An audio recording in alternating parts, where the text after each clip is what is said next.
Berkisah seorang pemuda yang mati tenggelam dalam kegelapan dipenuhi ingatan yang samar, di mana di kehidupannya itu dipenuhi penderitaan rasa sakit tak bisa melangkah karena terselimuti rasa takut dan kesepian. Lalu si pemuda dihidupkan kembali menjadi sosok bayi di dunia yang baru. Namun si pemuda terkaget karena orang pertama yang ia temui adalah sosok dua undead dan satu sosok hantu. Ya, inilah Saihate no Paladin.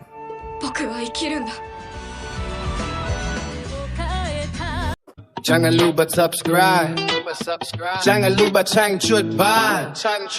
Dari dimensi anime tembus ke gua sajikan cerita video sepenuhnya. Ini alur bang ultra beda dari yang lain. Kalian bisa nonton detail kita play videonya. Lo yang di sana nonton santai aja, gue yang gas storynya siap berkelana. Ambil kopi dulu kita gas sampai kelar. Spam emoticon biar suasana makin liar. Kalau relate share teman tangga apa bebaskan aja. Bahasan lengkap bukan sekadar asumsi liar. Asli darah cerita kita beda dari yang biasa. Jangan skip momennya, tangkap esensinya. Bang ultra bawa sensasi tak terduga.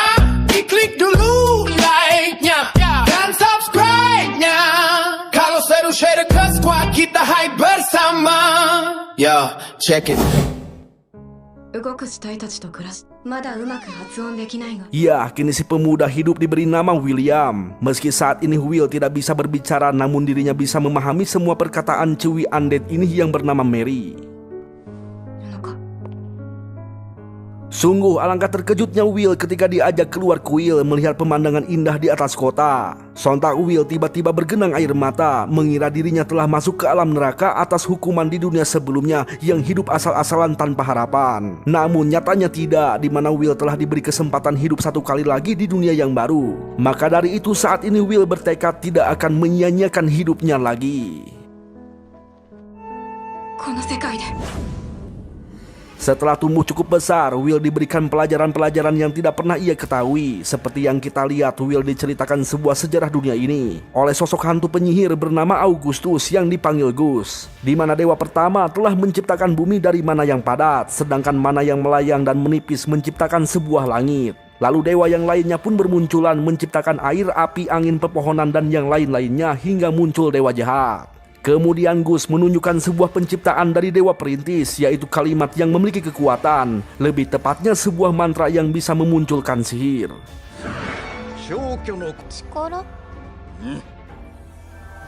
Di sebuah ruangan kita pun diperlihatkan beberapa patung dewa. Dewa keadilan dan petir bernama Pot, dewa bumi bernama Meter, dewa api dan teknologi bernama Blaze, dewa angin dan perniagaan bernama Wir, dewa air dan tanaman bernama Rea Silpia, dewa pengetahuan bernama Enlai, dan yang terakhir dewa cahaya bernama Grespil. Karena Will terlihat penasaran, Mary pun menjelaskan bahwa dewa cahaya merupakan pengatur siklus kehidupan dan kelahiran. Dewi Grespil merupakan anak dari dewa petir dan dewa bumi. Mary di sini merupakan penyembah sekaligus pengikut dewa bumi alias Meter, sang dewi pengasuh dan anugerah bumi. Mary memberitahu bahwa dewa bumi kebanyakan dipuja oleh orang-orang pedesaan. Tak lama sosok aneh tengkorak bernama Blood membawakan seekor babi hasil buruan. Langsung dimasaklah itu si babi. Sontak Blood berjanji akan mengajarkan Will cara memburu, lebih tepatnya cara untuk membunuh. Jelas Mary marah-marah karena Will masih terlalu dini untuk mendengar hal tersebut. Tak lama Gus datang memuji Will yang terlalu jenius, masih kecil sudah lancar menulis dan berbicara. Alhasil Gus berjanji akan menjadikan Will sebagai seorang penyihir. Jelas si Blood komplain karena Will lebih cocok bertarung menggunakan otot alias menjadi seorang kesatria garis depan. Lalu ketika akan memakan roti, Will yang penasaran bertanya pada Mary, kapan Mary memanggang roti ini? Sejenak Mary terdiam langsung berkata rahasia. Jelas Will semakin penasaran dan semakin aneh sebanyak apa rahasia yang mereka sembunyikan dan kenapa selama ini tidak ada makhluk lain selain mereka bertiga dan kenapa Will di sini adalah manusia satu-satunya. Ya, Will di sini sebenarnya ingin bertanya namun tidak bisa karena Will sendiri telah menyimpan rahasia yaitu soal kehidupannya yang sebelumnya.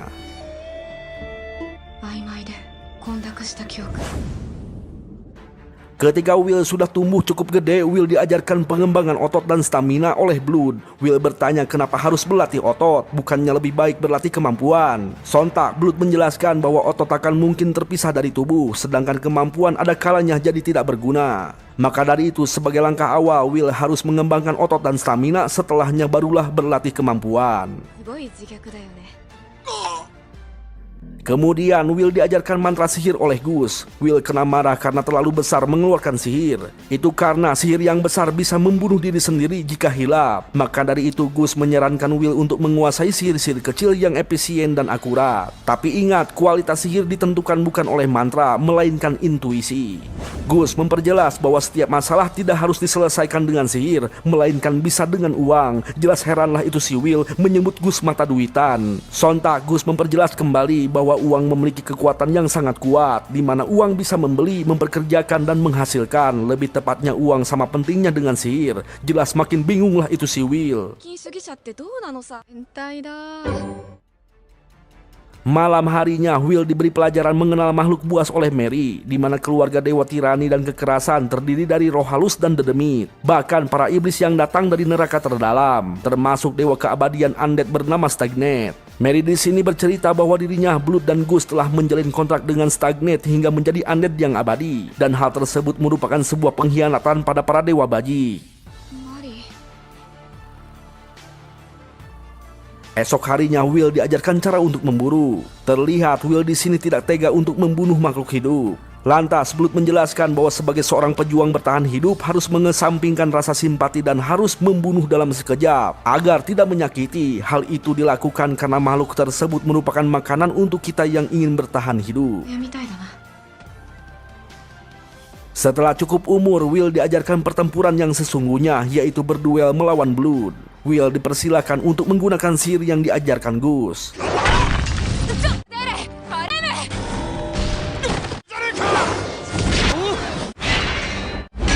Ya, meski cukup terampil dengan sihir-sihir kecil, namun Will masih jauh lebih lemah dibandingkan Blood. Meski begitu, Blood di sini mengagumi Will bisa berpikir menyerang dengan sihir yang tidak mencolok, alias menggunakan sihir-sihir kecil yang bikin ribet. Sontak Will menjawab bahwa itulah yang diajarkan Gus, yaitu terampil dan akurat. Jelas Blood di sini tidak heran karena Gus memang dikenal sebagai orang bijak pengelana. Lantas Gus balik memuji bahwa Blood merupakan sang raksasa perang dan Mary sang putri kesayangan Meter. Akan tetapi perkataan Gus terus lanjut mengatakan soal pemungutan anak manusia yang dianggap merepotkan malah memiliki potensi bakat yang hebat. Sontak Blood langsung marah, tak sepantasnya Gus mengatakan hal itu di usia Will yang masih belia, yang tentunya pasti akan menyakiti hati Will. Lantas Gus langsung meminta maaf. Ketika akan kembali ke Quill, Blood menjelaskan bahwa perbedaan tubuhnya dengan Will tidak bisa dijelaskan saat ini, dan Blood berharap Will tidak marah perihal kata-kata yang diucapkan oleh si Gus. Sontak Will langsung memeluk karena dirinya tidak menyangka Blood bisa marah demi orang lain yang jelas-jelas tidak bisa dilakukan oleh Will di kehidupan sebelumnya.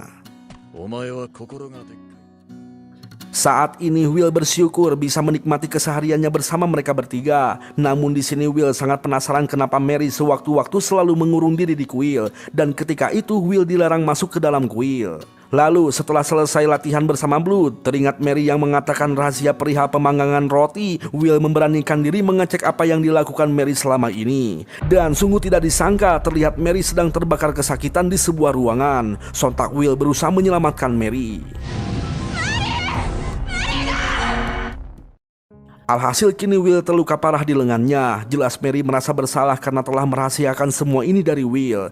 Tak lama Will tersadar, lalu berkata bahwa Mary tak sepantasnya meminta maaf karena yang seharusnya meminta maaf di sini adalah Will yang telah berani mengintip Mary. Lantas Blood memarahi Will, namun Blood merasa bangga dengan Will yang berani rela berkorban demi Mary, dan luka di tangannya itu yang tidak bisa hilang akan menjadi sebuah medali sebagai seorang pejuang sejati. Lantas semuanya menjelaskan asal-usul roti tersebut. Ternyata roti itu merupakan sebuah karunia pemberian Dewi Meter sebagai pelindung dan anugerah. Lantas Will bertanya kenapa harus muncul api membakar Mary. Sontak Mary menjelaskan bahwa hal tersebut merupakan hukuman bagi pengkhianat, yang dimana Mary telah melakukan kontrak dengan Stagnet yang merupakan musuh bebuyutan Dewi Meter. Meski begitu Mary terus berdoa untuk sang Dewi Meter karena sebelum ia mati memang sudah menjadi kesehariannya berdoa pagi sore untuk Dewi Meter hingga saat ini. Namun saat ini berbeda, ketika berdoa Mary selalu terbakar dan hal tersebut ia terima untuk memohon pengampunan. Dewi Meter tidak mengatakan apapun, namun dengan karunia sebuah roti untuk Will, Mary sangat senang meski harus terbakar setiap kali berdoa.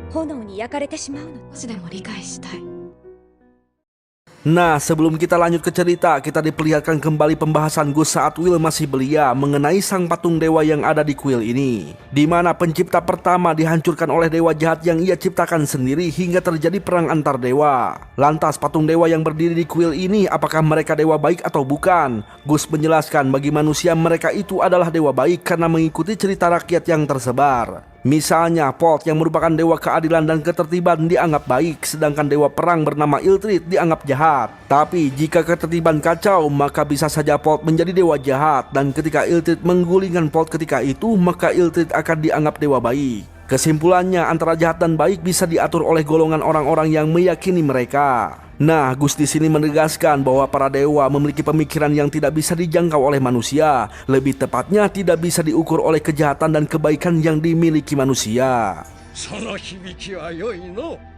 Lanjut ke cerita saat ini. Ya, setelah kejadian sebelumnya, kini Will melakukan doa setiap hari seperti yang dilakukan Mary. Setelah 5 tahun lamanya, bekas luka di tangan Will tidak kunjung hilang. Meski begitu, hal tersebut menjadi sebuah kebanggaan atau sebuah medali bagi prajurit sejati seperti yang dikatakan Blood. Semakin hari dan semakin hari, pelajaran yang diajarkan semakin sulit dan semakin menumpuk. Meski begitu, Will tetap gigih menelan semua yang diajarkan. Bahkan saat ini Will dilatih bertarung melawan undead. Dan hanya dengan sekali tebas, undead tersebut langsung sirna. Lanjut, kini Will diajak ke kota yang sering ia lihat di atas bukit. Ternyata kota ini merupakan kota mati yang tidak dihuni manusia, melainkan para undead dan iblis. Lantas Will dibawa ke sebuah terowongan bawah tanah.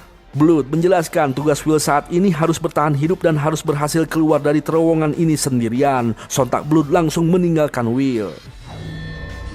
Tak lama, 2 undead tipe tengkorak pun muncul dan hanya dalam sekejap langsung dikalahkan. Ya, di sini Will merasa kesepian karena biasanya kesehariannya selalu ditemani oleh mereka bertiga. Will sadar di umurnya yang sudah beranjak 15 tahun, mereka mencoba memberi latihan yang lebih keras. Maka dari itu, saat ini Will akan memberikan hasil yang terbaik.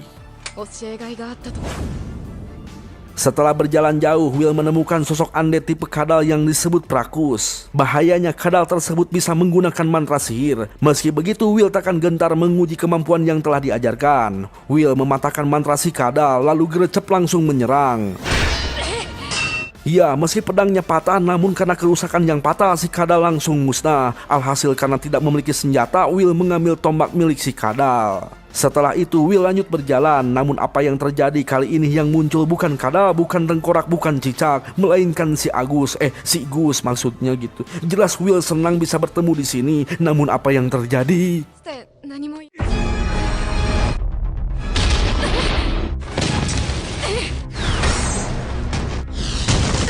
Ya, Will di sini sangat kebingungan kenapa bisa Gus menyerang tanpa mengucapkan apapun, dan matanya itu seakan-akan memiliki niat untuk membunuh. Will hanya bisa menghindar, namun Gus terlalu cepat merapalkan mantra, bahkan mengucapkan 3 mantra secara bersamaan membuat Will kerepotan. Will di sini tak mau mati, dan karena Gus menyerang duluan, Will menjadikannya sebagai alasan untuk membunuh Gus dengan tombaknya.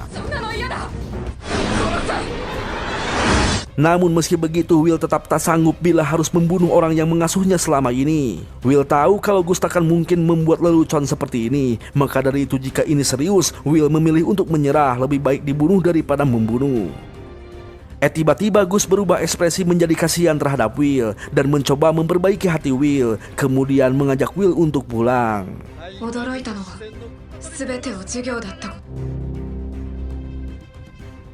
Di sini Will masih curiga dan penasaran apa maksud dari semua ini, dan sebenarnya apa rahasia di balik kota mati tak berpenghuni dan 3 orang yang menjadi pengasuhnya. Esok harinya Will berlatih sendirian menggunakan sebuah tombak yang didapat dari si kadal. Ternyata tombak tersebut memiliki ukiran sihir disebut sebagai tombak Palemun, di mana ujung tombaknya itu bisa memancarkan cahaya jika dialiri energi sihir. Bahkan gagang tombaknya itu bisa berubah ukuran jadi panjang dan pendek. Setelah itu, setiap harinya Will selalu pergi ke kota mati sebagai latihan membasmi para undead sendirian tanpa kesulitan. Lalu Will terkejut ketika pelajaran dari Gus yang hanya tersisa 2 buku. Ternyata pembelajaran sudah mencapai batas, dan kali ini Gus akan memberikan pelajaran lain, yaitu berjudai. Waduh. Gus menegaskan bahwa hal ini sama saja dengan duel sihir alias ngadu intuisi, tapi ada taruhannya. Dan karena diledek, alhasil si Will akan bermain. Tiba-tiba Mary datang memarahi para bapak-bapak karena mengajarkan hal yang tidak baik terhadap Will yang masih bocil. Setelah itu, Gus berbicara dengan Will secara empat mata. Gus memberitahu bahwa sebentar lagi Will akan melakukan upacara kedewasaan karena telah berusia 15 tahun dan pastinya Will akan ditantang duel oleh Blood. Gus di sini meminta satu permintaan, yaitu mengalah dari Blood. Jelas Will kebingungan dan marah-marah karena Gus tidak mengatakan alasannya. Alhasil Will takkan percaya dan takkan menuruti permintaan Gus.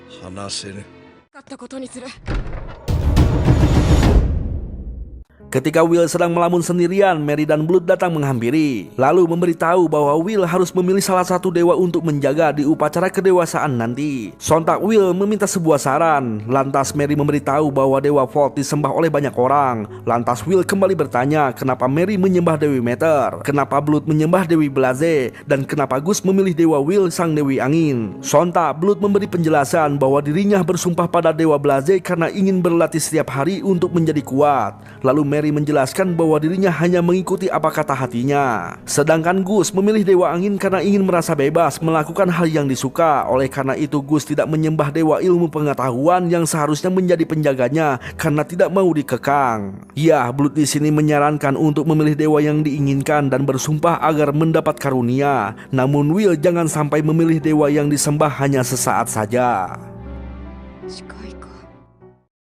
Di kemudian hari, ketika Will berlatih di bawah pohon jambu, Blood datang menghampiri menunjukkan sebuah minuman kedewasaan, yaitu Amer. Dan sebagai penyambutan datangnya kedewasaan, Will diizinkan minum Amer. Lalu agar semakin dewasa, Blood mengajak Will melakukan sesuatu yang lebih dewasa, yaitu mengintip Mary yang sedang kiu-kiu cukuruku. Tapi karena Will terlalu mabuk, langsung Oleng Soledad masuk ke ruangan. Ya ketemu deh mereka, dimarahinlah mereka. Bahkan Blood juga dimarahin karena telah mengajarkan hal yang tidak baik pada bocil FF yang mulai dewasa. Esok hari mentari pagi pun tiba, mulai menyinari tato telapak kadal di pipi Will, dan sepertinya Will di sini mulai menyesal dengan kejadian semalam meski hanya sesaat. Hari ini adalah hari pertarungan duel melawan Blood. Sebelum itu terjadi, Will berlatih pemanasan. Tak lama Mary datang membawakan sebuah jirah untuk bertarung.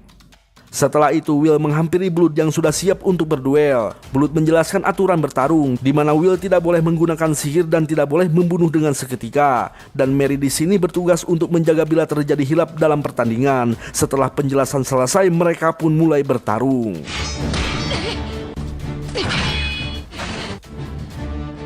Ya, untuk saat ini Will mampu menahan semua serangan Blood. Lalu ketika ada kesempatan, Will melempar belati sebagai pengalian. Di saat itulah Will langsung menyerang, namun digagalkan. Lantas Will mulai merencanakan strategi yang mampu menghancurkan Blood. Jika menyerang dari depan, jelas Will akan hancur dengan satu serangan. Maka dari itu Will menangkis serangan lalu memberikan serangan lanjutan. Akan tetapi serangan Will langsung di counter. Alhasil Will yang kalah. Sontak Mary marah-marah. Itu karena Blood melakukan teknik yang tidak diperbolehkan, yaitu teknik menelan senjata lawan. Jelas Will di sini terkaget setelah mendengar Blood pernah melakukan teknik tersebut ketika masih hidup. Sungguh edan. Lah ini si Mary dan Blood malah bertengkar, mempermasalahkan Blood yang hampir tewas ketika itu jika tidak dibantu dengan doa dari Mary.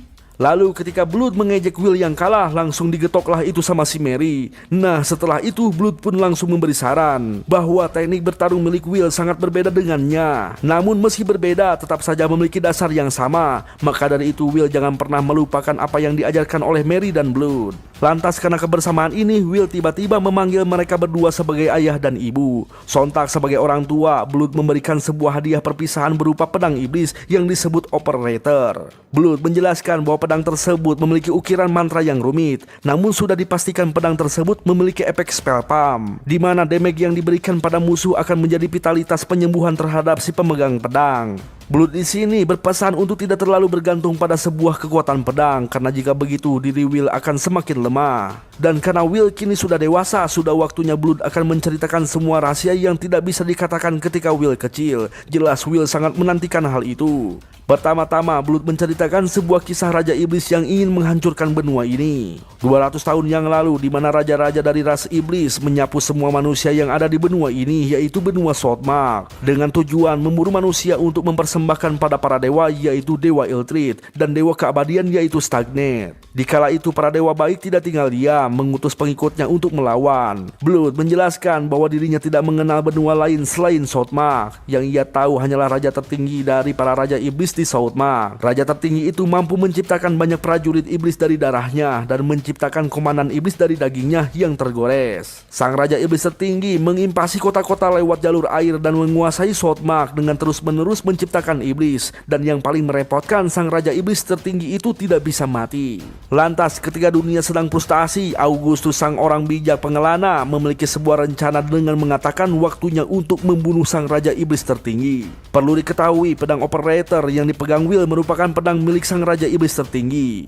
Sontak Will berasumsi strategi Gus waktu itu bertujuan untuk merebut pedang operator karena tanpa pedangnya Sang Raja Iblis tidak bisa memulihkan semua lukanya. Alhasil si Raja Iblis pastinya sudah mati. Sontak Blood langsung membantah asumsi Will yang salah, tapi tidak sepenuhnya salah. Karena faktanya Sang Raja Iblis tidak bisa mati bukan karena pedang, melainkan memiliki kekuatan yang teramat edan, di mana Blood, Mary, dan Gus kewalahan melawan Sang Raja Iblis hingga mengorbankan banyak rekan di kala itu. Lalu ketika kekalahan berada di depan mata, Gus dan Mary hanya bisa menyegel Sang Raja Iblis tertinggi tanpa membunuh. Lebih tepatnya, Sang Raja Iblis tertinggi telah disegel di bawah tanah ini. Kemudian setelah itu muncul sang dewa Stagnet menawarkan sebuah kontrak dengan kata-kata yang merasuki, di mana para manusia yang unggul akan diberikan keabadian untuk menjaga segel tersebut dan berjanji akan memusnahkan semua iblis yang ada di benua Southmark. Itu karena sebenarnya dewa Stagnet sangat membenci melihat tragedi hidup dan mati. Alhasil karena kesepakatan itulah Mary, Blood, dan Gus menerima kontrak sebagai pasukan Stagnet, yaitu menjadi undead. Namun hanya Gus yang menjadi hantu, dan konyolnya Stagnet menjadikan iblis tingkat rendah sebagai undead. Selama 200 tahun mereka bertiga bertugas menjaga kota ini sekaligus menjaga segel Raja Iblis di kota mati. Maka dari itu mereka tidak tahu situasi dunia luar masih ada atau tidaknya manusia. Hingga suatu hari ada seorang iblis mengantarkan sosok bayi manusia, lebih tepatnya Will. Sontak Will berkaca-kaca berasumsi bahwa dirinya merupakan persembahan iblis untuk membuka segel. Mary bercerita bahwa waktu itu iblis yang mengantar Will langsung dieksekusi. Setelahnya mereka bertiga berdebat soal membesarkan Will.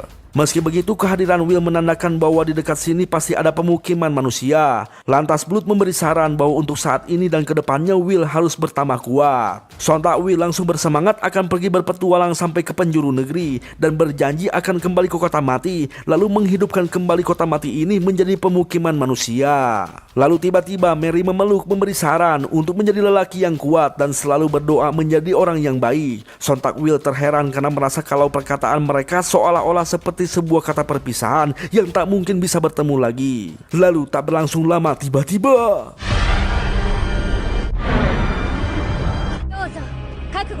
ya, muncullah sosok dewa Stagnet menangis sebuah janji atas bayaran kontrak selama ini dengan jiwa mereka. Lalu tiba-tiba muncul Gus bersiap untuk melindungi. Bahkan Gus bersiap untuk membunuh dewa Stagnet.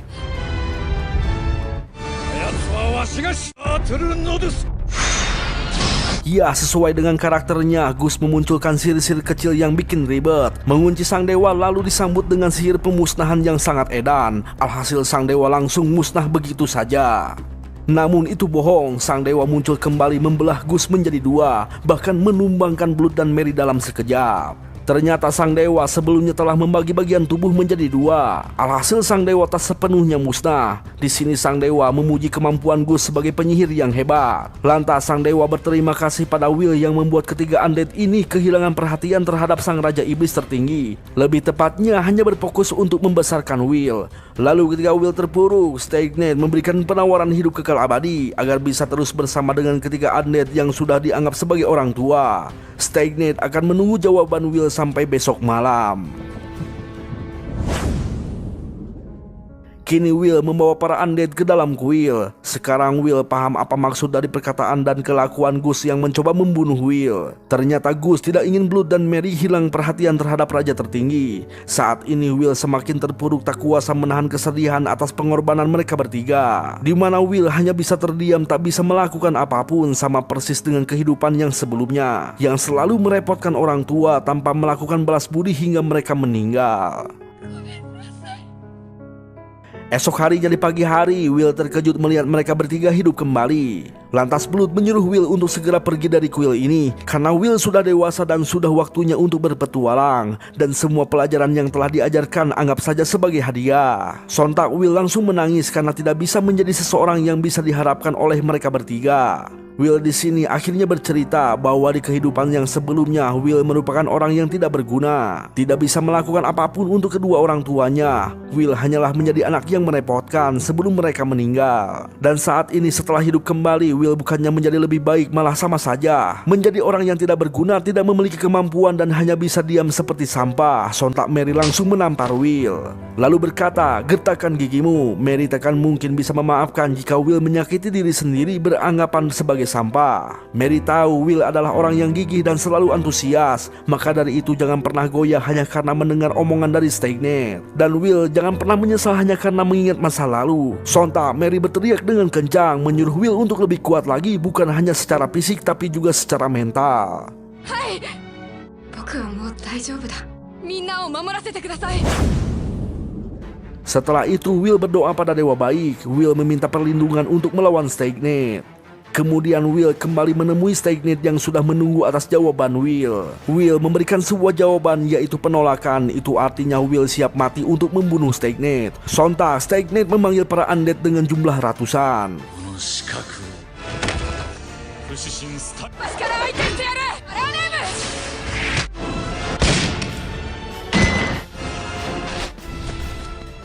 Ya, dengan mudah Will membantai para undead. Namun karena para undead tidak ada habisnya, jelas Will kelelahan. Tiba-tiba Steignet yang semakin tertarik dengan Will menawarkan kembali sebuah keabadian. Steignet terus menggoda dengan kata-kata kiasan dan sebuah janji, bahkan merasuki dan memanfaatkan pikiran Will yang selalu ingin bersama dengan ketiga undead yang mengasuhnya selama ini. Lantas Steignet memberikan segelas darah sebagai kontrak hidup abadi. Perlahan Will berjalan menghampiri Steignet. Namun beginilah yang terjadi.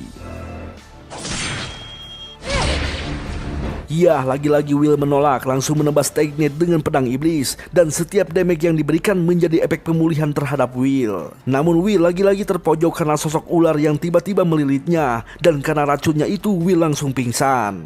Lalu tiba-tiba Will dibawa ke alam mimpi, dipertemukan dengan seorang dewi yang bercahaya terang. Ya, dewi ini merupakan dewi cahaya bernama Gracepil. Lantas Gracepil bertanya apa alasan Will menolak tawaran Steignet. Will menjawab bahwa di kehidupan sebelumnya dirinya selalu mengurung diri, tersandung keputusasaan dan tak bisa bangkit kembali, dan hal tersebut merupakan cara hidup yang buruk. Namun Will kini menyadari satu hal, menjalani hidup dan sekedar hidup itu sangatlah berbeda. Dulu Will hanya sekedar hidup, tak punya keberanian untuk bangkit dari keterpurukannya, hingga tak peduli dengan sebuah kematian alias tidak menginginkan kehidupan. Lalu suatu hari Will dihidupkan kembali, menemukan kebahagiaan dan keindahan dunia ini. Maka dari itu saat ini Will akan menjalani hidup dan mati dengan baik. Maka dari itu juga Will menolak sebuah keabadian yang pastinya akan menggiring Will seperti di masa lalu. Dan Will hanya ingin hidup dan mati sebagai keluarga mereka bertiga. Lantas Will memohon sebuah perlindungan agar bisa melindungi keluarganya. Lalu karena Will terlihat mulai paham dengan beratnya kehidupan dan siap akan kematian yang menjemput, Sang Dewi akan menjadi penjaga bagi Will. Dan Will harus bersumpah untuk berjalan bersama dengan Sang Dewi hingga akhir hayat. Gracepil. Setelah itu Will kembali tersadar, lalu berdoa pada Gracepil memohon perlindungan. Alhasil muncullah sebuah kekuatan karunia dari Gracepil.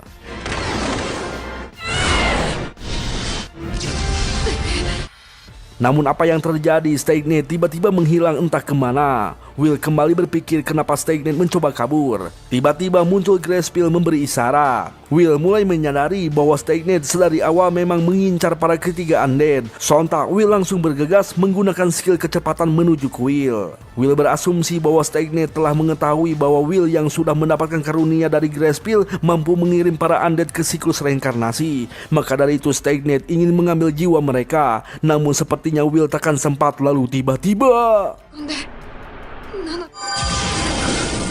ya, muncul Dewi Meter menggagalkan aksi Steignet. Meski hanya sekejap, kini Will mulai paham bahwa sebenarnya Dewi Meter telah memaafkan Mary. Meski Mary selalu dibakar setiap kali ia berdoa. Lantas dalam kesempatan ini Will langsung menyerang menggunakan Depintos. Namun bukan pada Steignet, melainkan pada ketiga undead agar kembali ke siklus reinkarnasi. Alhasil Steignet menangkis serangan tersebut. Lalu Blood dan Gus membuka celah. Di saat itulah Will mendapat kesempatan untuk menyerang Steignet.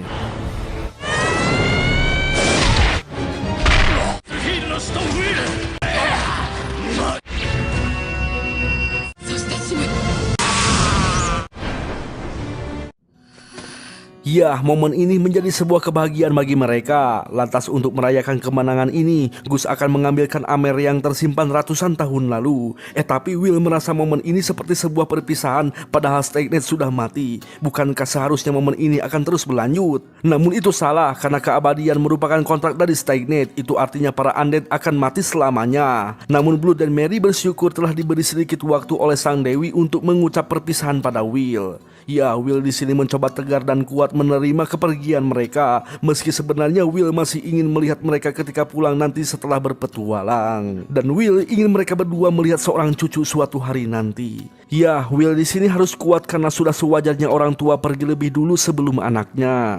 Blood memberi pesan, tetaplah hidup. Manusia akan tetap hidup jika terus makan dan minum. Dan jangan lupa perbanyak teman. Rebutlah ciwi di luar sana, setidaknya 2 atau 3 ciwi. Sontak Mary marah-marah karena Blood mengajarkan Will jadi playboy. Sontak Mary memberi pesan bahwa cinta dan pernikahan itu dilakukan dengan tulus. Dan ingat, di dalam kehidupan Will akan merasakan bagaimana rasanya kehilangan, dikhianati, dirugikan, diselimuti ketidakadilan, bahkan menjadi musuh banyak orang. Namun Will harus tetap mencintai manusia dan teruslah berbuat baik. Dan ingat, jangan lupa bahagia. Setelah perpisahan telah selesai, Sang Dewi Cahaya mengambil jiwa Blood dan Mary untuk dikembalikan ke siklus reinkarnasi.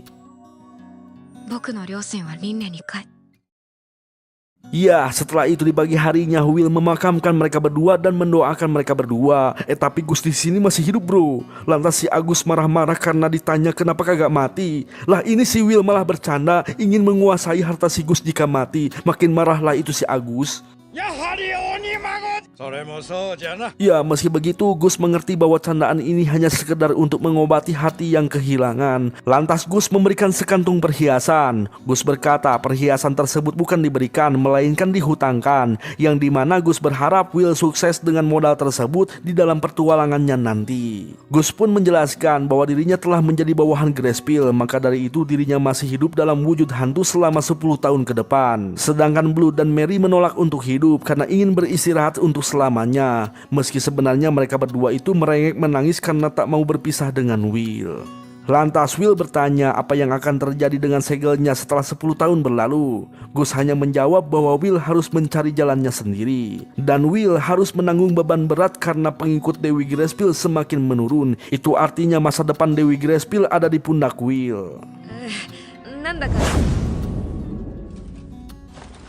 Setelah bersiap-siap, Will bergegas untuk mulai pertualangannya. Nah, sebelum pergi Gus menyarankan sebuah nama keluarga. Itu karena Will akan kerepotan jika tidak memiliki nama keluarga. Alhasil Will mengambil nama dari ketiga pengasuhnya, yaitu William G. Mary Blood.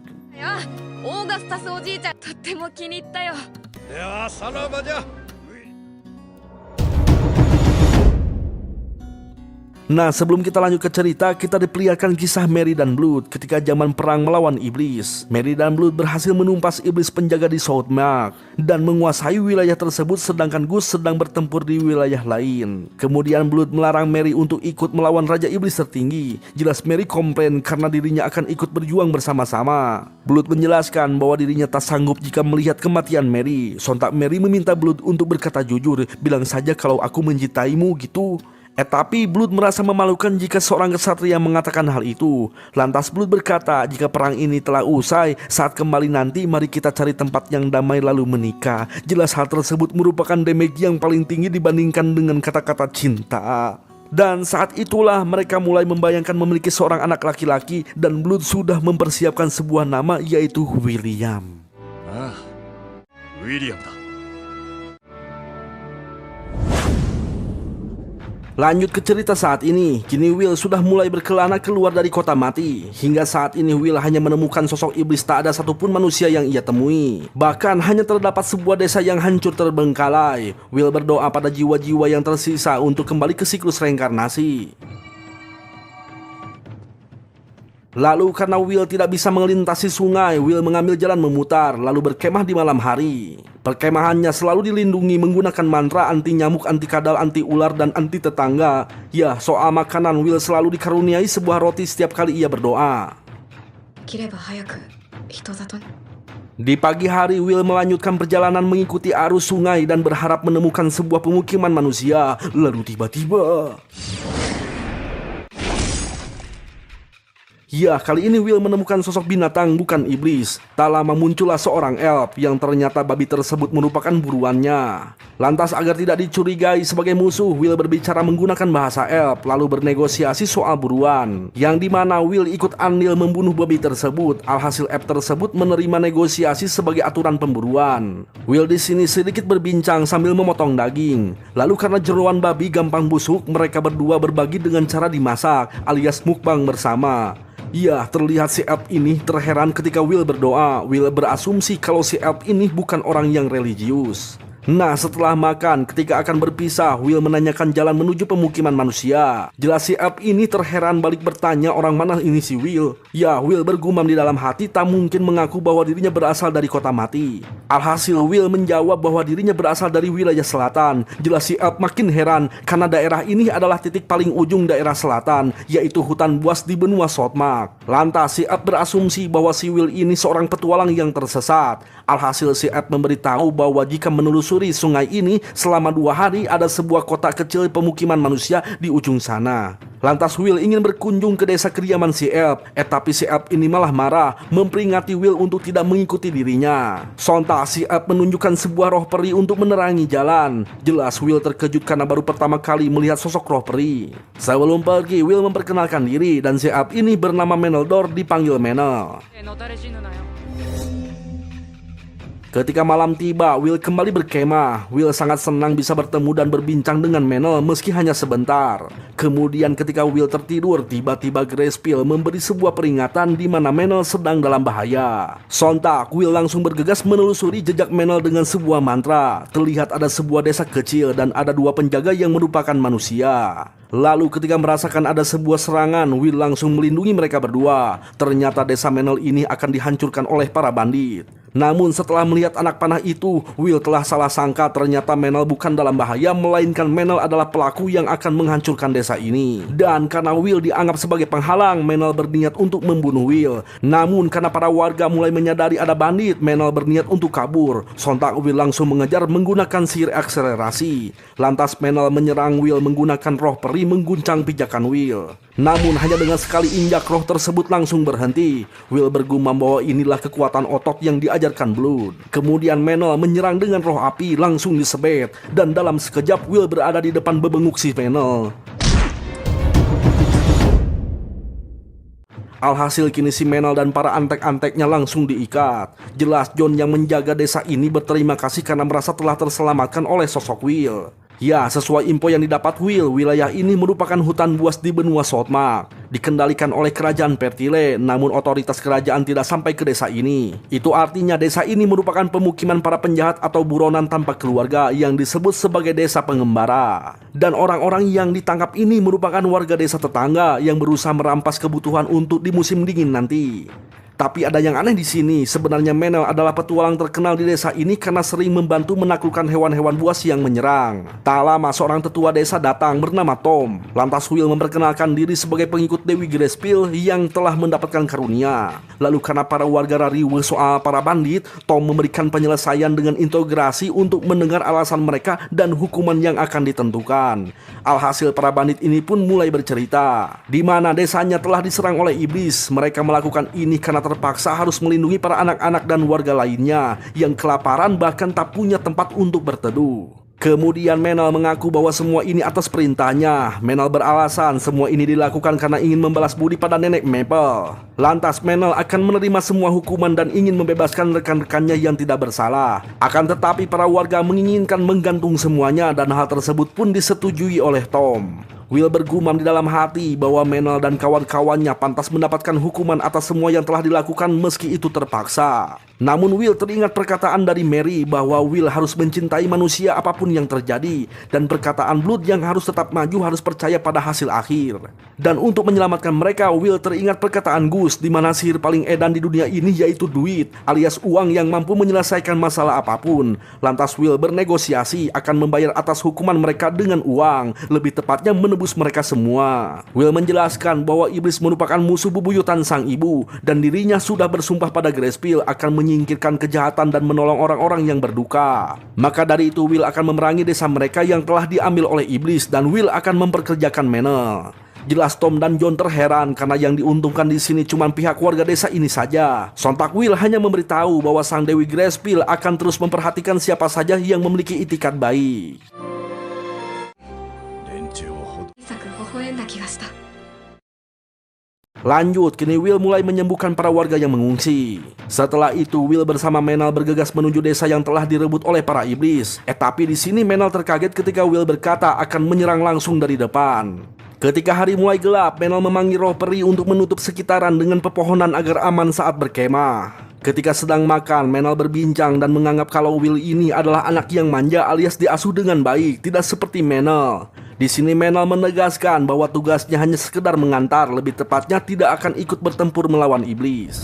Setelah beres makan, mereka pun langsung beristirahat untuk menyambut hari esok yang akan terjadi pertempuran. 夜を過ごした。 Singkat cerita, esok harinya Will dan Menel telah sampai di sebuah reruntuhan. Dan di depan sana adalah desa yang menjadi tujuan. Pertama-tama Menel mengintai para iblis. Menurut apa yang ia lihat, saat ini para iblis sedang melakukan ritual persembahan. Lantas Menel menunjukkan letak dan posisi desanya. Di pintu masuk dijaga oleh dua sosok iblis kadal. Dan di dalam kuil ada sosok binatang iblis, kepalanya menyerupai manusia, bertubuh singa, memiliki sayap kelelawar. Ya, sesuai ajaran dari Mary, binatang tersebut merupakan Manticore. Dan karena cuman itu saja, sangat mudah bagi Will untuk menghancurkan mereka. Lantas Will langsung menerobos, membunuh para iblis dengan mudah.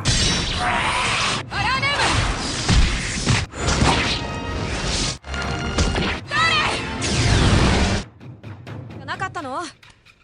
Ya, Will di sini terheran, katanya tidak akan ikut bertempur, nyatanya malah ikut. Ternyata di sini Menel hanya memberikan last hit karena pertempuran terlihat akan menang. Sebelum lanjut memasuki desa, Will berdoa untuk jasad yang telah mati. Lalu ketika masuk ke dalam desa, Menel dikagetkan dengan sosok undead bocil. Ternyata undead ini merupakan warga desa. Si bocil undead sangat senang bisa melihat Menel yang datang untuk menyelamatkan, namun Menel di sini enggan untuk disentuh. Sontak Will langsung menggendongnya, memperkenalkan bahwa Will merupakan teman Menel. Lantas Will mengulurkan tangannya, alhasil Menel mau menyentuh si undead bocil, lalu meminta maaf karena telah datang terlambat. Menel menyuruh untuk beristirahat dan bermimpi indah. Sontak Will berdoa pada Gracepil untuk mengembalikan jiwanya pada siklus reinkarnasi.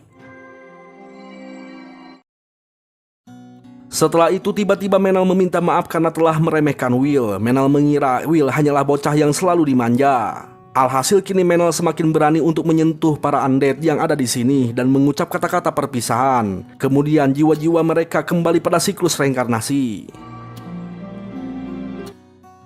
Setelah itu Menel membawa Will ke rumah Nenek Maple. Ternyata Nenek Maple telah menjadi sosok hantu seperti Gus. Sontak Will langsung waspada karena pastinya Nenek Maple ini memiliki kemampuan yang hebat. Namun untungnya Nenek Maple ini adalah orang yang baik, alias orang yang menyayangi Menel. Sontak Nenek Maple memarahi Menel karena ia sudah tahu Menel telah melakukan hal buruk pada desa lain. Lantas Menel balik memarahi karena Menel telah terdesak oleh situasi yang tidak bisa menyelamatkan warga desa. Menel tak tahu lagi apa yang harus dilakukannya. Berdoa pada dewa pun percuma karena dewa tidak pernah datang untuk menolong. Dan Menel sangat tersiksa karena memiliki umur yang panjang sebagai seorang elf harus mengalami semua ini.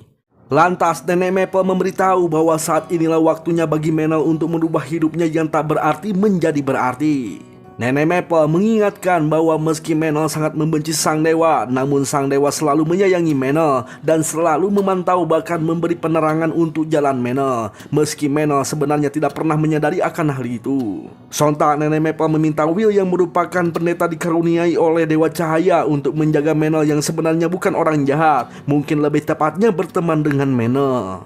Ya, setelah itu Nenek Maple memberitahu bahwa markas iblis yang sebenarnya berada di sebuah gunung jauh dari desa ini. Dan karena sudah tidak ada lagi urusan dengan dunia ini, Nenek Maple pamit menunggu jemputan dari sang Dewi Gracepil.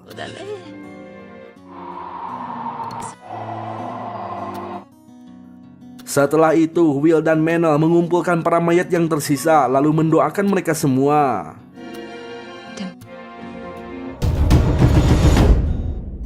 Kemudian setelah beberapa hari para warga desa kembali ke desanya yang sudah bersih dari ancaman iblis. Lalu bergotong royong menguburkan para mayat dan berkabung bersama-sama. Seperti biasa setelah selesai bertempur dan atas keberhasilan Will, para warga berpesta minum bersama-sama. Setelah itu Will menghampiri Menel yang sedang galau. Sambil memandangi cahaya mentari yang mulai terbenam, Menel bercerita tentang masa lalunya. Ternyata Menel di sini adalah setengah elf berasal dari Grassland daerah utara, lebih tepatnya tempat tinggal para peri. Ibu Menel sering berkelana keluar daerah lalu pulang mengandung seorang anak. Ketika melahirkan Menel, sang ibu langsung meninggal. Menel di sini terlahir sebagai setengah elf yang jelas-jelas mencoreng bangsa peri. Alhasil Menel dikucilkan dari desa. Setelah itu Menel terus berkelana hingga ke negeri manusia. Untungnya Menel bisa bertahan karena memiliki kemampuan berpanah dan memanggil roh peri. Menel menjadi petualang membangun kelompok bersama manusia mencari jarahan reruntuhan. Namun karena keserakahan, suatu hari ada orang yang berkhianat meracuni semuanya dan hanya Menel yang masih bisa bertahan hidup. Lalu ketika sudah tidak ada tempat untuk bernaung, Menel diselamatkan oleh sosok Ciwi yaitu Maple. Dikala itu Maple masih muda, merawat Menel dengan baik layaknya seorang anak. Bahkan Maple banyak mengadopsi anak-anak yang terlantar. Hingga suatu hari Maple meninggal dan Menel sangat tersiksa memiliki umur yang panjang, terus-terusan melihat kematian dan kesengsaraan dari sekitarnya. Namun saat ini Menel memiliki tujuan baru berkat kehadiran Will. Maka dari itu Menel ingin mendapat perlindungan dari Dewi Cahaya lewat perantara dari Will. だからいます。どうかその灯火で Esok harinya ketika sedang gotong royong membersihkan puing-puing bangunan, para warga membicarakan soal peralatan yang hanya bisa dibeli di White Chalice. Lantas karena Will bertanya, Menel menjelaskan sejarah dunia ini, kenapa perbatasan wilayah selatan disebut Southmark. Ternyata perang iblis 200 tahun yang lalu mengakibatkan para manusia berimigrasi hingga ke negeri utara yaitu Grassland. Raja Pertire berhasil menyatukan daerah barat dan utara untuk mengambil kembali perbatasan Southmark. Intinya White Chalice merupakan pelabuhan inti sebagai pemukiman wilayah utara. Alhasil tempat tersebut menjadi titik perdagangan. Mengingat Will merupakan pengikut Dewi Cahaya, Menel memberitahu bahwa di wilayah selatan banyak pengikut Dewi Cahaya, namun saat ini pengikut Dewi Cahaya semakin berkurang. Nah, untuk membantu perbaikan desa ini yang kekurangan uang, Will dan Menel berencana menjelajahi reruntuhan mencari barang-barang yang bisa dijual. Tiba-tiba ketika di perjalanan ada seseorang berteriak karena dikejar binatang buas berupa King Kong. Sontak Will langsung menyelamatkan mereka. Ya, hanya dengan tatapan tajam yang lebih tajam dari tetangga, si King Kong langsung mundur. Atut. Jelas si Ciwi ini sangat kagum dengan sosok Will yang hebat. Lantas si Ciwi memperkenalkan diri bernama Robina Goodfellow, dipanggil Bi. Ternyata si Ciwi ini merupakan seorang penyair yang suka menyanyikan lagu-lagu pahlawan. Dan yang satunya lagi itu merupakan seorang pedagang bernama Tonio. Dan kebetulan sekali mereka ini bertujuan pergi ke White Chalice. Lantas Menel bertanya kemana para pengawal mereka. Tertawalah itu si Menel karena mereka menjawab bahwa para pengawalnya kabur setelah melihat King Kong. Lah kok gitu? Dan disinilah kesempatan Menel bernegosiasi menawarkan sebagai penawar. Bisa dibayar dengan hutang. Jelas Tonio terheran, apa maksudnya coba? Lantas Menel menjelaskan bahwa dirinya membutuhkan sapi dan kuda. Alhasil Tonio paham dengan maksudnya. Lantas Tonio berjanji akan mengenalkan mereka pada seorang pedagang nanti di White Chalice. いや出自素敵主人行こう。 Selama di perjalanan, mereka berkunjung ke sebuah desa untuk mencari pundi-pundi uang. Bi bernyanyi sambil memungut saweran dari para warga, sedangkan Tonio berjualan aksesoris di tengah-tengah perkumpulan warga yang sedang menonton pertunjukan Bi.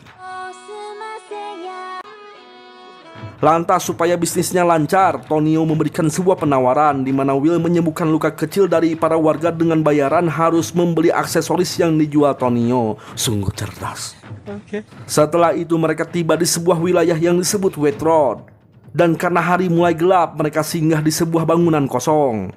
Lalu untuk mengisi malam yang dingin ini, Bi bernyanyi menyanyikan syair ketiga pahlawan. Jelas Will sangat ingin mendengarnya karena ketiga pahlawan tersebut merupakan orang yang mengasuh Will selama ini. Ya, dalam syairnya Bi menceritakan perjalanan mereka bertiga di sebuah desa yang selalu diserang oleh sosok naga yang disebut Wyvern. Dikala itu para warga mempersembahkan sosok gadis elf kepada Wyvern. Namun kakak dari gadis tersebut meminta pertolongan pada ketiga pahlawan. Ya, meski dengan uang seadanya, Gus menerima permintaan tersebut. Hingga waktunya tiba, Wyvern yang datang langsung diikat menggunakan sihir Gus. Lalu Mary yang menyamar sebagai persembahan langsung melumpuhkan si Wyvern dan Blood sebagai eksekusi. Ya, meski masalah terselesaikan, namun kakak beradik ini takkan mungkin tinggal lagi di desa ini. Maka dari itu sang kakak akan membawa si adik jauh dari desa ini. Sontak Blood memberikan sebuah belati, berharap belati tersebut dapat melindungi adiknya. Kemudian Mary memberikan sekantung uang sebagai bekal mereka. Lantas Gus menjelaskan bahwa uang tersebut bukan dikasih cuma-cuma, melainkan sebagai hutang yang harus dibayar. Gus berharap mereka itu hidup dengan bersungguh-sungguh, dan kelak suatu hari nanti jika nama mereka terkenal hingga ke telinga Gus, maka Gus akan menagih hutang tersebut.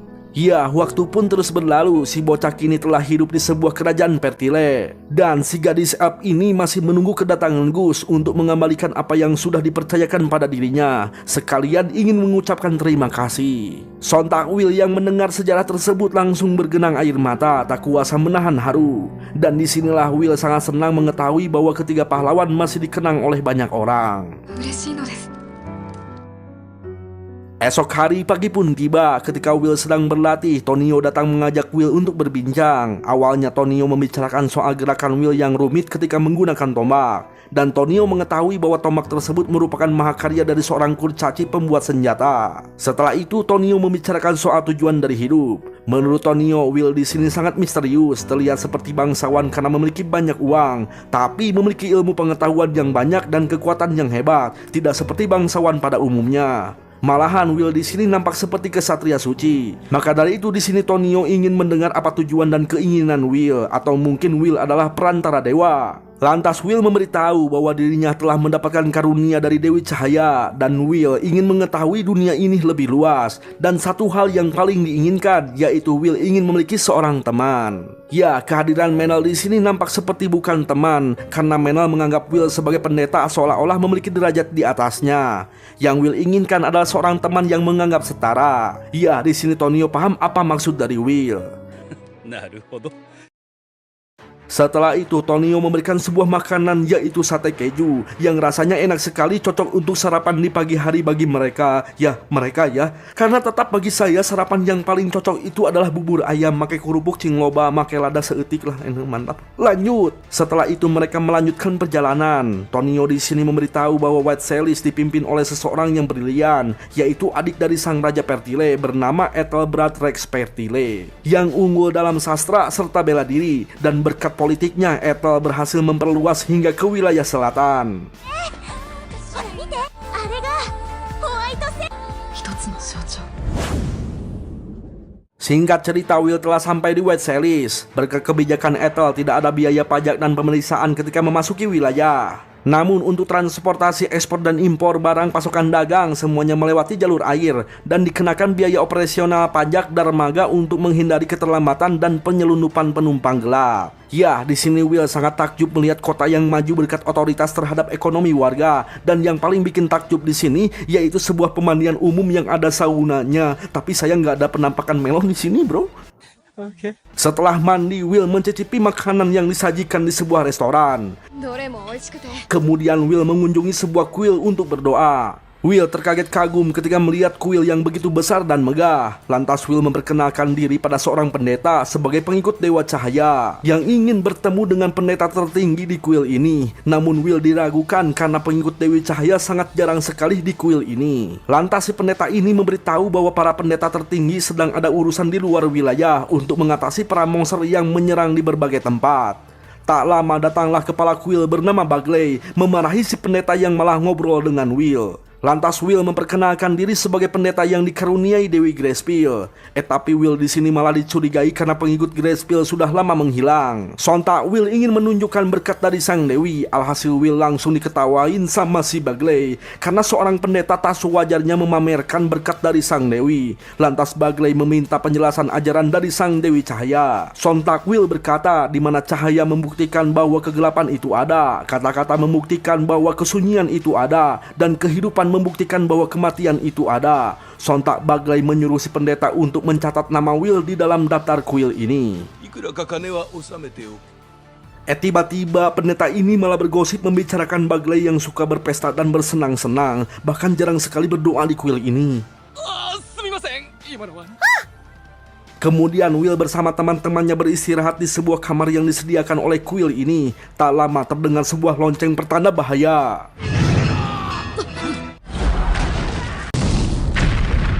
Ya, ternyata muncul sosok Wyvern mengobrak-abrik kota ini. Bahayanya para pendeta tertinggi di kuil ini sedang tidak ada, dan para pasukan biasa takkan mungkin bisa melawan seekor naga. Lantas Will mencoba untuk melumpuhkan Wyvern dengan sihir jarak jauh, namun dengan mudah dihindari.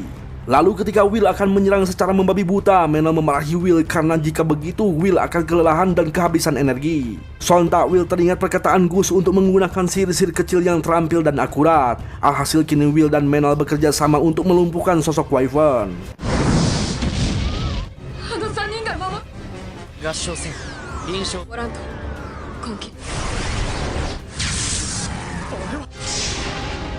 Ya, meski itu tidak berhasil, namun hal tersebut akan menyulut Wyvern menjadikan Will sebagai target. Seperti yang kita lihat, sosok Wyvern datang menyerang, langsung ditepis dengan sebuah pelindung. Namun tiba-tiba muncul asap hitam menghancurkan pelindung yang diciptakan Will. Di saat itulah Menel melumpuhkan Wyvern dengan roh angin hingga oleng jatuh ke bawah. Lantas Will langsung mengikatnya namun tidak mempan. Sontak Will langsung menyerang namun tetap saja tidak mempan. Teringat ajaran dari Blood, kali ini Will menyerang menggunakan otot, mengunci leher Wyvern hingga koib.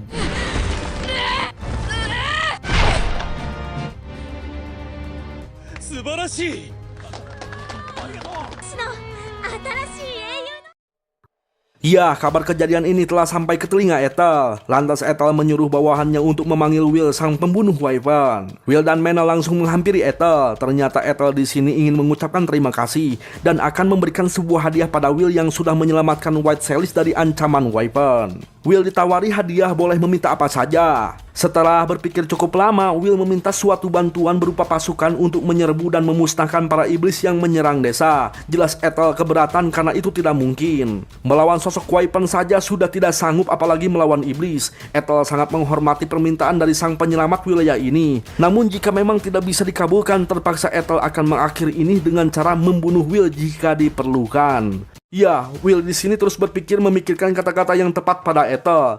Lantas Will berkata, seandainya rasa asin menghilang, apa yang membuat garam menjadi asin?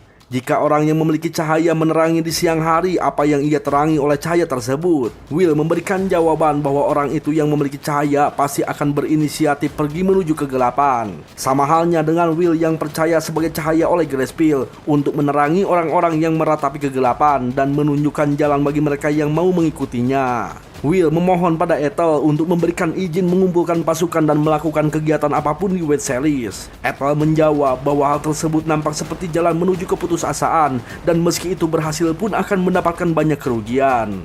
Ya, menurut Will dirinya akan menendang jauh-jauh rasa putus asa tersebut. Jelas Ethel tertawa, namun Ethel di sini nampak menyukai perkataan Will. Tak lama muncul Bagley marah-marah karena Ethel mengundang Will tanpa persetujuan dirinya, karena Will sudah terdaftar dalam kuil alias bagian dari Bagley. Ya, sepertinya Bagley di sini ingin mendapatkan bagian hadiah. Lantas Ethel memberitahu bahwa Will di sini meminta izin membangun pasukan untuk membantu orang-orang malang yang ada di wilayah binatang buas. Ethel sangat tertarik dengan Will dan akan menobatkan Will sebagai kesatria paladin. Lantas Ethel memberi kesepakatan di mana Ethel dan Quill akan berbagi tanggung jawab dan keuntungan atas kendali Will. Ya, di sini Bagley makin kesal meminta untuk mempertimbangkan jawabannya terlebih dahulu. Nah, ketika di jalan Bagley marah-marah karena Will berbuat seenaknya, dibantahlah sama si Menel. Bertengkarlah mereka berdua. Sedangkan Will mengobrol dengan putri Bagley bernama Anna. Tapi Anna di sini tidak memiliki hubungan darah dengan Bagley. Ternyata Anna merupakan anak panti asuhan milik Bagley. Ya, dirasa Bagley adalah orang yang baik, Will langsung berterima kasih. Sontak Bagley menyuruh Will untuk mempertimbangkan jawaban setelah doa sore nanti. Tapi Will di sini tidak tahu apa itu doa sore. Singkat cerita, Will telah berada di kuil. Tak lama Bagley datang menghampiri, langsung berdoa. Menurut Will, cara berdoa Bagley mirip dengan Mary. Lantas Will bertanya apakah Bagley dikaruniai oleh sang dewi. Lalu kenapa Bagley dirumorkan tidak pernah berdoa? Lantas Bagley balik bertanya, apakah Will tahu kenapa seorang dewi memberikan perlindungan? Apakah karena Will dianggap spesial? Bagley menjelaskan bahwa sebenarnya sang dewi memiliki tujuan yang ingin dicapai melalui Will. Lebih tepatnya menggunakan berkah sesuai kehendak dewa. Maka dari itu orang yang menyalahgunakan berkah dewa akan kehilangan karunia suatu saat nanti. Lebih tepatnya tidak sesuai dengan kehendak dewa. Bagley sebagai kepala kuil memiliki tugas melindungi dana atas hak tanah kasar, hingga berperilaku kasar, mengancam dan membuat sebuah hiburan, bahkan menerima suap. Dan hal tersebut akan mencoreng nama dewa jika diketahui oleh orang-orang jika dewa tetap memberikan perlindungan pada orang seperti itu. Ya, maka dari itu Bagley menjaga prasangka tersebut agar sang dewa Pot tetap suci. Lantas Bagley meminta Will untuk menolak tawaran dari Ethel, karena berkah dewa sebagai seorang paladin hanyalah lelucon. Namun Will tetap teguh pada keyakinannya untuk menolong orang-orang dari kejahatan dan kegelapan dunia ini atas sumpahnya pada sang Dewi Cahaya. ありがとうございます。 Esok harinya Will dan Menel pergi ke sebuah bar petualang. Will di sini berniat mencari pasukan dari para petualang pemburu misi. Lantas Will memberikan sebuah misi dengan imbalan yang sedikit, namun akan mendapatkan pujian dan penghargaan untuk menyerbu iblis di wilayah hutan buas. Jelas para petualang tertawa karena misi tersebut hanya akan diterima oleh orang gila yang tak takut mati. Namun sungguh tidak disangka ada salah satu petualang terhebat mengambil misi tersebut, karena Will di sini mengincar bos iblis alias buruan yang besar. Nampak konyol namun akan menyenangkan. Jelas semuanya jadi tertarik dan akan ikut semua. Si petualang pun memperkenalkan diri bernama Raystop yang memiliki julukan sebagai si penembus. Nah, karena Bi ingin membuat sebuah lagu baru, Bi mengintegrasi skill yang dimiliki Raystop. Ternyata Bi di sini sudah saling kenal dengan Raystop, namun Bi di sini jengkel karena Raystop mengatakan kata yang sama dengan yang dulu. Maka dari itu Bi ingin membuat sebuah momen di dalam syairnya, yaitu duel pahlawan paladin dan si penembus. Jelas Raystop setuju dengan hal tersebut karena sepertinya akan menarik. Ya, apa boleh buat, Will berjanji akan melakukan duel tersebut setelah tujuannya selesai, yaitu setelah membasmi para iblis di hutan buas. Di kemudian hari, Will yang telah menerima tawaran dari Ethel dinobatkan sebagai kesatria paladin yang telah diberkahi sang dewa cahaya, yaitu Grayspiel.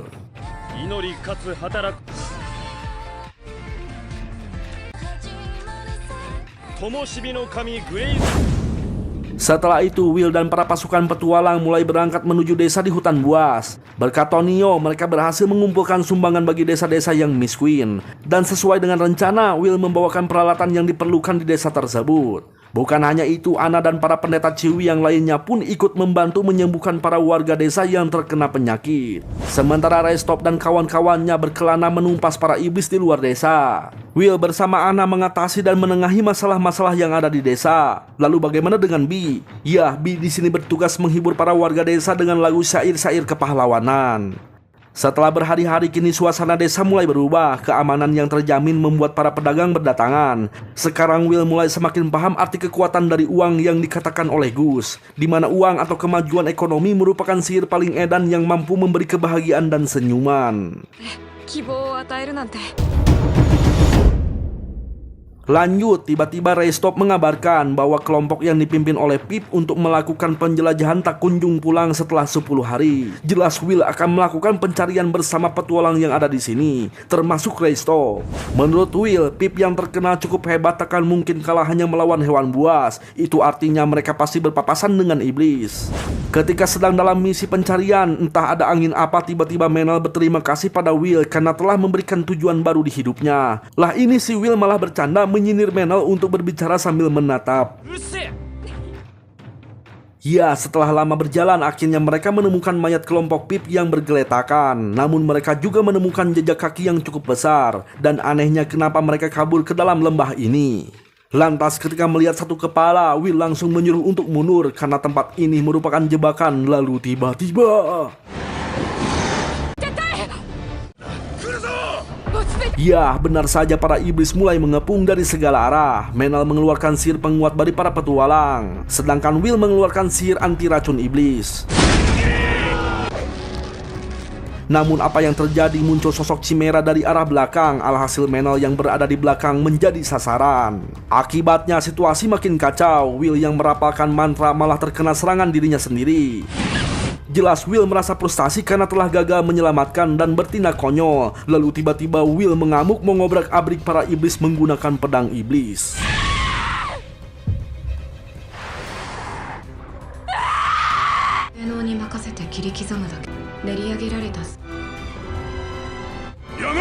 Sontak Raystop mencoba menyadarkan Will, lalu menyuruh Will untuk segera menyembuhkan Menel sebelum terlambat. Alhasil kini Will mulai tersadar dengan kehilapannya dan langsung menyembuhkan Menel.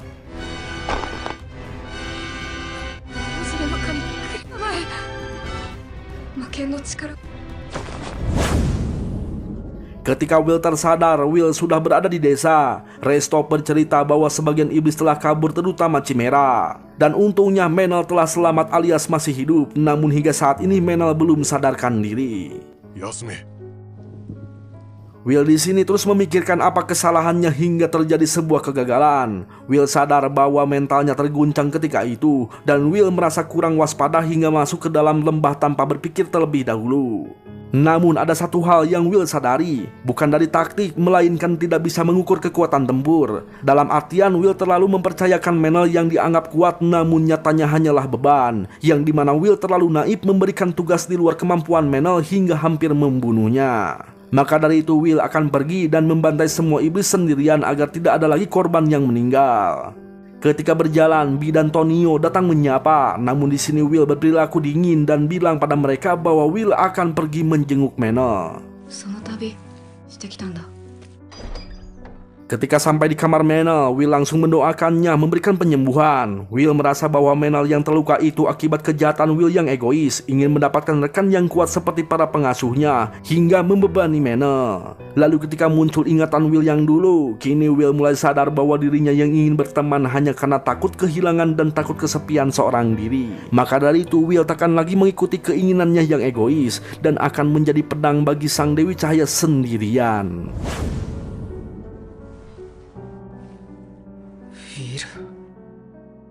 Lalu ketika Will akan pergi menuju markas iblis, Menel datang menghentikan Will. Menel di sini sangat kesal dengan sikap Will yang akan pergi sendirian. Will berkata bahwa dirinya mampu membantai iblis, mau itu di depan ataupun di belakang. Sontak Menel yang jengkel langsung meninju Will. Lantas Will meremehkan Menel yang hanya memiliki kemampuan segitu saja. Menel tak berhenti terus menyerang Will. Alhasil Will membalikkan serangan hingga mematahkan lengan Menel. Meski begitu Menel tak menyerah, tetap bangkit kembali mengeluarkan roh bumi. Lantas karena hal itu akan menyakiti Menel, Will tidak menghindari serangan tersebut. Dan di kesempatan itu Menel menendang Will. Menel berkata bahwa Will hanyalah pecundang, lebih tepatnya sosok pengecut yang labil karena emosi. Menel menyatakan bahwa seorang teman akan berjuang sampai akhir bersama-sama, dan jika teman sedang oleng maka perlu diperbaiki. Itulah alasan Menel kenapa Menel menghentikan Will, dan Will tak seharusnya meninggalkan seorang teman. Ya, kini Will mulai luluh. Lantas Menel berkata bahwa dirinya memang tak sekuat Will. Namun ingat, suatu hari nanti Menel akan menyusul Will.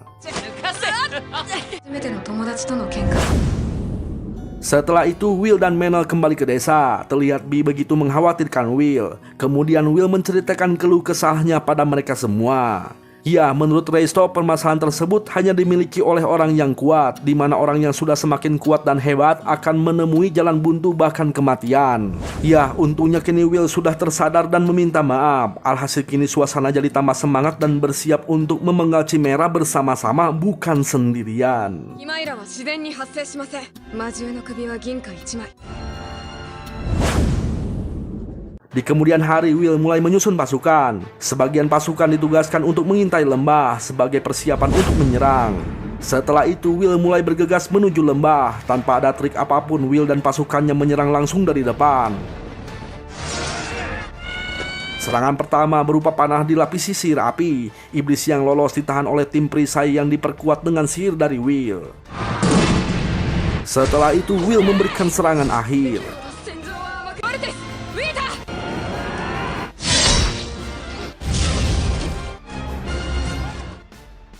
Ya, setelah para iblis yang ada di lembah tersebut telah musnah, Will bersama Menel terus maju hingga tiba di sebuah reruntuhan untuk mencari Chimera yang kabur. Lalu ketika melangkah, Will merasakan sesuatu yang janggal. Lantas Will menghapus sebuah sihir ketiadaan, yang ternyata Chimera tersebut sedari tadi ada di hadapan mereka menggunakan sihir tak terlihat. Dan ternyata Chimera ini menyadari bahwa Will merupakan penjaga segel alias utusan sang dewa. Ya, di sini kita pun diceritakan sebuah kekuatan segel, di mana hutan buas ini berada tepat di atas segel Raja Iblis. Dan para iblis sengaja menguasai hutan buas, membuatnya sepi dan menyengsarakan manusia agar segel tersebut bisa dicabut. Itu artinya Will harus memakmurkan tanah ini agar segel tersebut semakin kuat. Ya, maka dari itu saat ini Will harus membunuh Chimera tersebut agar wilayah selatan ini dihuni lagi oleh manusia.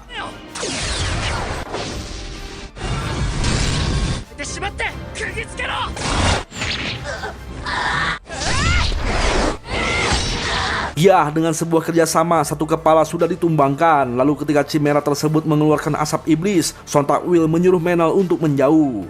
Lantas Will beradu kekuatan dengan kepala naga, dan ketika ada kesempatan Menel memanggil roh bumi menghempaskan Chimera ke udara. Sontak Will langsung memberikan serangan. Lagi-lagi Menel menggunakan roh bumi mengikat kaki Chimera agar Will leluasa untuk menyerang.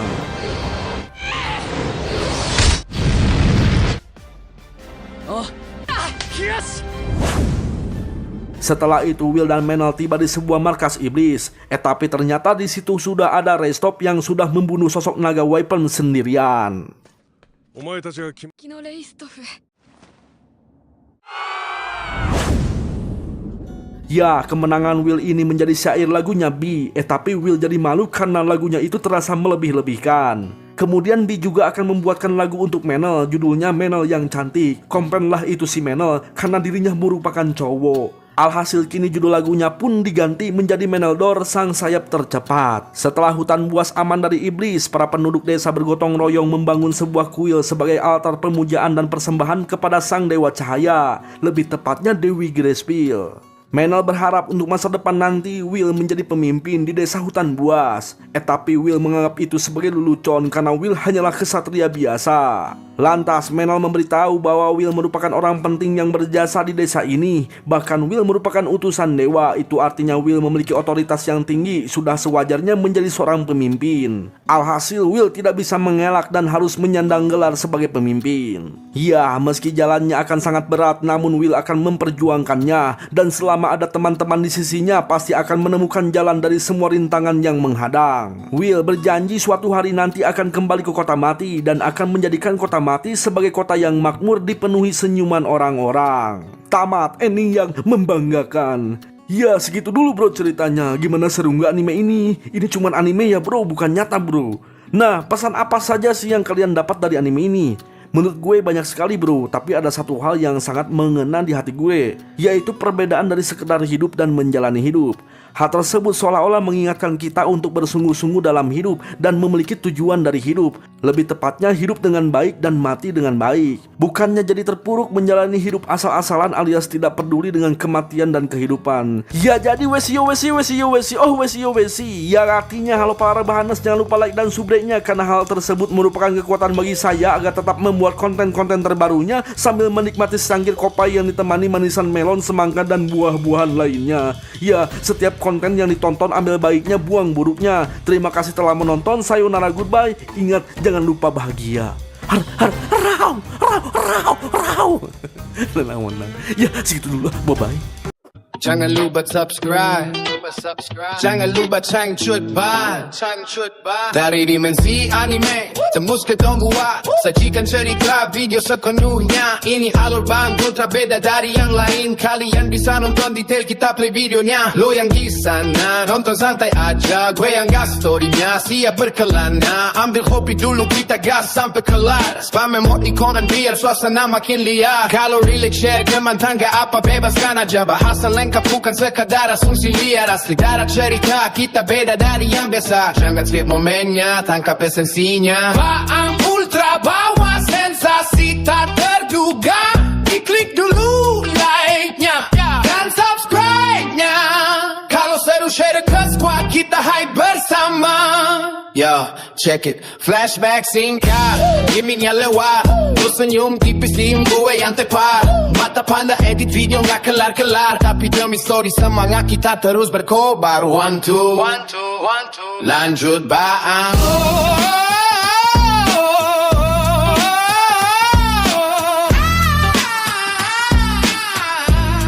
Yo, jangan lupa subscribe. Jangan lupa subscribe. Jangan lupa cangcut bang. Yo, check it.